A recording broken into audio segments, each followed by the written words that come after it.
Hello, everyone. It all began on a seemingly ordinary Tuesday night in the comfort of my familiar suburban home. After a long and exhausting day at work, I was preparing a presentation for an important client meeting. As a financial analyst, every detail counts. I had added a personal touch to the presentation by including family portraits, an understated yet impactful detail. I wanted to incorporate some older family photos, particularly the twins when they were younger. I knew those pictures were on Lisa's phone. So I picked up her phone from the counter and unlocked it, or at least I tried to. Instead, I was greeted with a warning. Face ID not recognized. Strange. I'd used her phone countless times before without any issues. Assuming it was a glitch, I tried again, but the same message popped up. My stomach churned with unease. Lisa, I called, stepping into the kitchen where she was tidying up.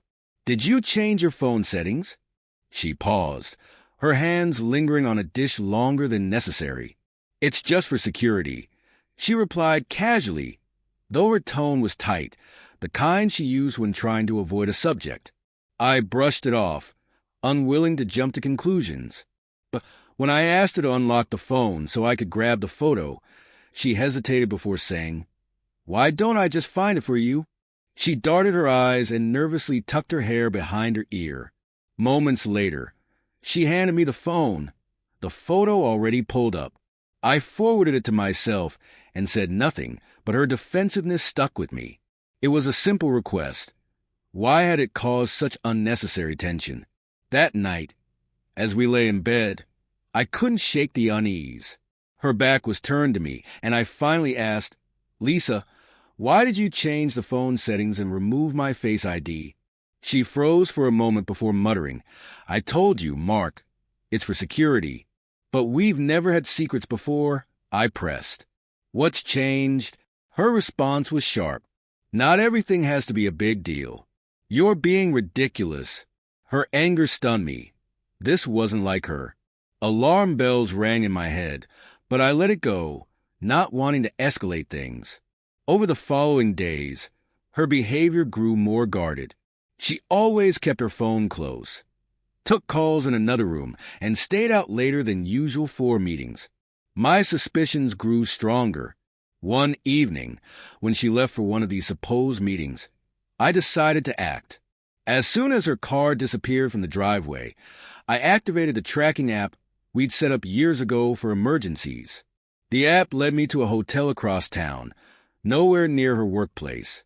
I tried to rationalize it, telling myself there could be an explanation, but as the hours passed, my doubts deepened. Finally, I saw her step out of the hotel lobby, her arm linked with another man, a tall, dark-haired stranger. She laughed with him, carefree and radiant in a way I hadn't seen in years. My heart broke. I drove home in a daze, replaying every moment of our marriage, searching for signs I might have missed. In the following week, I prepared myself. I discreetly cloned her phone and uncovered the truth. The messages weren't innocent. They were confessions, plans, and intimate moments shared with him. I knew I couldn't confront her unprepared. Quietly, I began arranging for divorce, liquidating assets, moving funds, and hiring a relentless attorney to protect myself. On a quiet Saturday morning, I finally faced her in the kitchen. "Lisa, we need to talk," I said, my voice steady despite the turmoil inside. She looked up, her expression calm. "What's wrong?" she asked, feigning innocence. I placed my phone on the table, showing her one of the incriminating messages. "Care to explain this?" Her face went pale. Panic flickered in her eyes before she masked it with anger. "You've been spying on me? How dare you?" "Don't deflect," I said firmly. I said coldly, "You've been lying to me for months. Don't make this about me." Her shoulders slumped, and for a fleeting moment, I thought she might apologize. But instead, she straightened, bitterness flashing in her eyes. "You're right," she said. "I found someone else. He makes me feel alive, something you stopped doing a long time ago." Her words were like a dagger to my heart. but I remained calm. "You've made your choice, Lisa," I said. "Now you'll face the consequences." I told her about the divorce and the measures I had already taken to protect myself and the kids.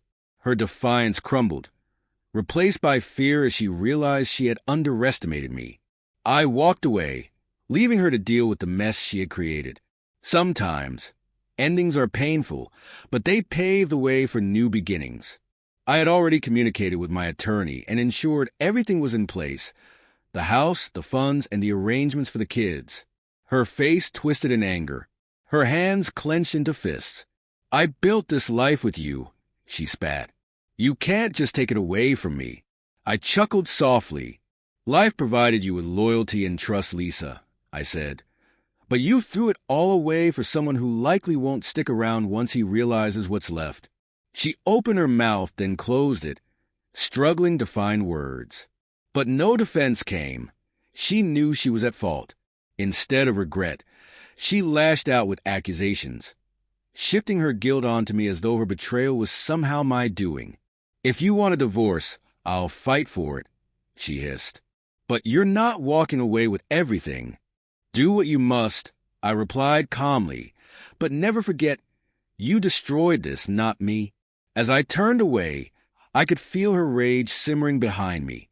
That image of her angry, belligerent, and defiant would stay with me, a stark reminder that she was no longer the woman I had loved. She had become a stranger, someone who would rather blame me than confront her own failures. In the weeks that followed, the situation escalated. Lisa fought bitterly, contesting every legal strategy one employed. But my attorney was prepared, and every move she made only worsened her case. She lied, twisted facts, and tried to portray herself as a victim, but the judge saw through it all.